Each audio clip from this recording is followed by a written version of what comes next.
Yang namanya manusia hidup pasti butuh makan. Supaya kita tidak tergantung impor dari tempat yang lain, apa salahnya daerah perkotaan seperti Jatinangor ini bisa juga melakukan itu. Lahan hijau meskipun tidak terlalu luas, tapi masih bisa kita pertahankan. Minimal itu jadi penyejuk lingkungan. Ada juga hati kecil saya ingin untuk lahan Jatinangor yang makin lama makin habis, itu tidak hanya kos-kosan saja, tidak hanya apartemen saja, tapi juga ya semacam oase di tengah bangunan-bangunan seperti itu, Mas.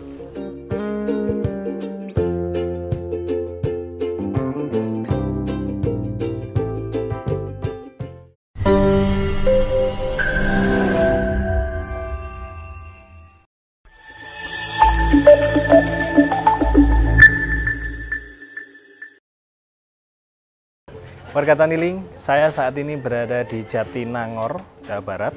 Sekarang saya akan masuk ke dalam, mengunjungi salah satu tempat yang keren banget, namanya Jatinangor Urban Farming. Tempat di mana ada pertanian di tengah-tengah kota, di tengah-tengah wilayah pendidikan, ada beberapa kampus, dan diapit kos-kosan nih. Keren banget di pertaniannya nih. Ini bersama di samping saya ada Pak Widi, ini adalah foundernya Jatinangor Urban Farming. Kira-kira ngapain nih Pak Widi bertani di dalam kota, ngapain nih? Yuk kita langsung masuk aja, kita ya Pak ya.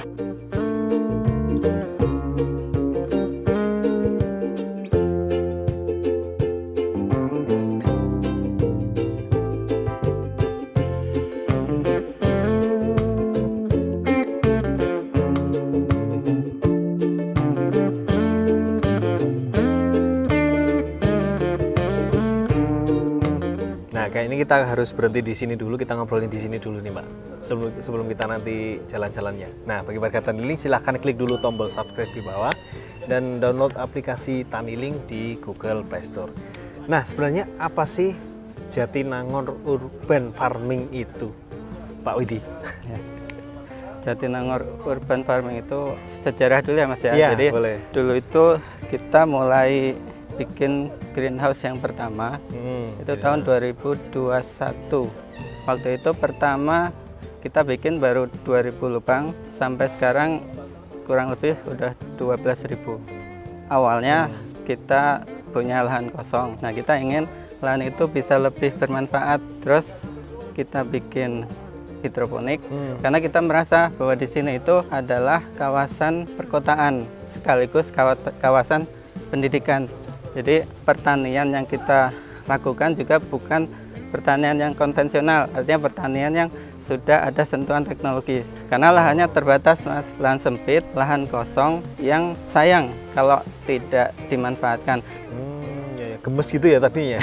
Ini lahan kosong kok nggak diapa-apain Ya. gitu. Terus dapat inspirasinya dari mana tuh? Mungkin tergerak karena yang namanya manusia hidup pasti butuh makan. Supaya kita tidak tergantung impor dari tempat yang lain. Oh ya. Jadi harus mendatangkan dari desa, dari kampung-kampung. Nah, apa salahnya daerah perkotaan seperti Jatinangor ini bisa juga melakukan itu gitu. Selain itu gini, Mas, kita kan pengen namanya sayur itu kan fresh ya.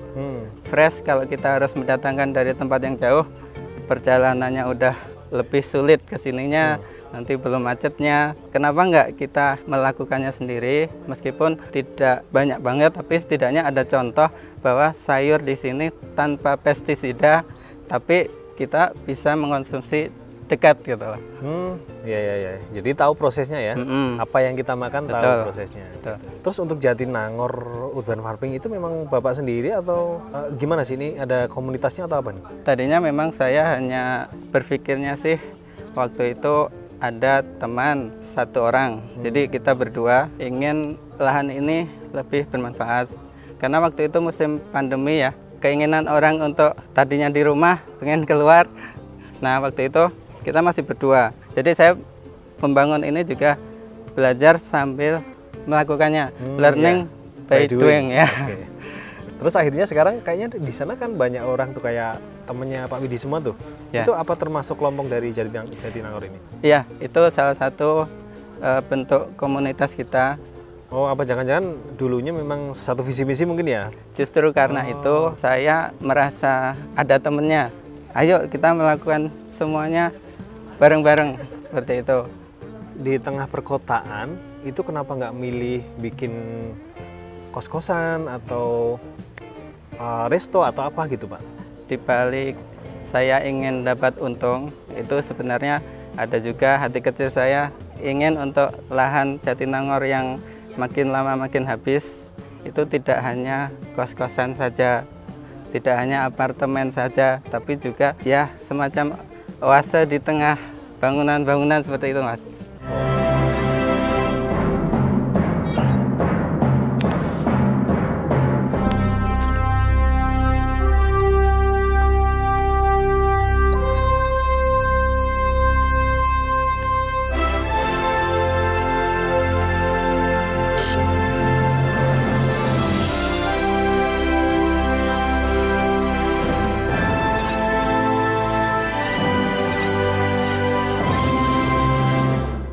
Daerah ini adalah daerah pendidikan, yaitu ada beberapa kampus yang lokasinya dekat banget dari sini. Ya. Itu kampus mana aja tuh? Universitas Padjadjaran, Unpad, Institut Teknologi Bandung, dan IPDN. Yang lain ada juga sih beberapa universitas yang berada di sini.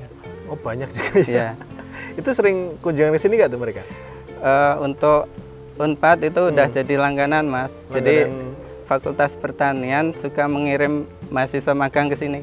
Kita juga menerima mahasiswa yang ingin melakukan penelitian. Pasti dari pertanian tuh pasti? Enggak juga, Mas. Juga? Kadang-kadang gini, dari fakultas yang lain, tapi masih ada kaitan dengan pertanian. Mereka ngerjain tugas TA di sini berarti? Ya, bikin betul, produk itu? Betul. Kita sekarang kan melakukan otomatisasi, tadinya manual. Nah sekarang dengan adanya teknologi dari mahasiswa ini bisa dilakukan semuanya secara otomatis. Yang pakai HP itu? HP, ya. Wow. Atau boleh lihat gak nih? Bisa. Hasilnya gimana ya coba kira-kira? Kalau gitu kita ke sana deh. Bisa. Sambil kita jalan-jalan muter lihat gimana sih kondisi Jatinangor Urban Farming ini, dan kita lihat salah satu hasil dari TA mahasiswa yang bikin TA di sini. Oke. Di mana, Pak? Di sana. Ayo warga Tani.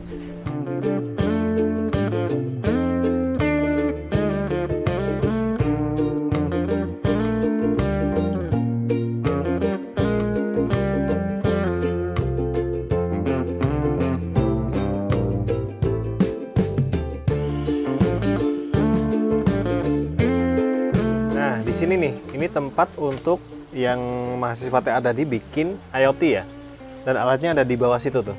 Itu sudah diaplikasikan pakai HP ya? Iya. Dan berhasil tuh?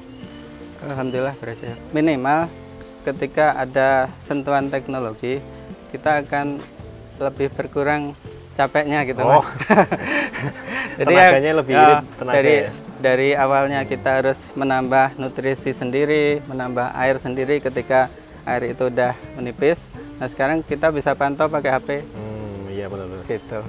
Nah ternyata di Jatinangor Urban Farming ini nggak cuman hidroponik, Pak. Ya. Ada juga lahan yang di tanah. Itu ada ditanami beberapa sayur seperti cabai, ada bawang di atas, dan masih banyak lagi ya. Itu memangnya konsepnya di sini tuh kan antar ada kelompok tuh di situ. Di situ memang gimana konsepnya untuk pembagian? Nah, mereka itu kadang sudah dengan konsep modalnya sendiri, Mas.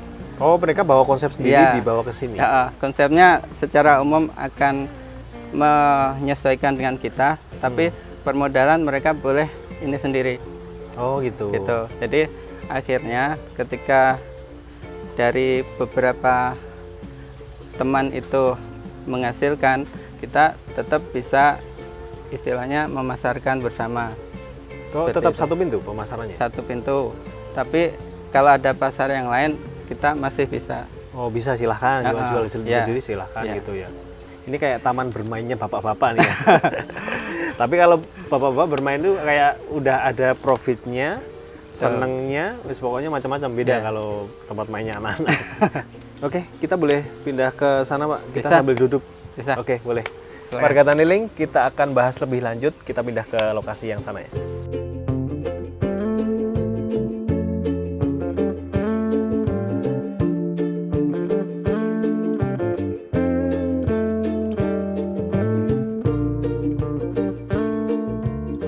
Nah, kita pindah duduk ke sini nih, dengan backgroundnya ada hidroponik juga dan ada kangkung sama selada. Ini ngomong-ngomong mau dibikin kafe atau apa nih, Mbak? Ya, betul. Mungkin bisa dibilang ini semacam pengembangan ya. Pengembangan ada diversifikasinya. Jadi selain kita bertani, hasil itu selain kita jual dalam bentuk mentah, pengennya kita itu diolah. Salah satunya dengan kita bikin kafe, misal ya, kita kan menghasilkan pakcoy, kita bikin jus pakcoy, kita bikin mie kangkung, kita juga akan berkreasi dengan makanan salad. Jadi kita akan menghasilkan selada, jadi nanti akan ke situ arahnya. Untuk luas lahannya tadi berapa? Total 1000 meter. 1000 meter. Itu punya pribadi? Paling yang pribadi separuhnya, Pak. Sekitar itu. Ya. Menurut Pak Widi dan juga mungkin tim ya, itu definisi urban farming versi Pak Widi itu gimana?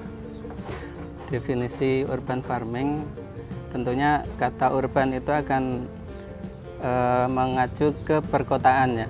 Jadi ketika pertanian dilakukan di perkotaan, pendapat sebagian orang tidak cocok.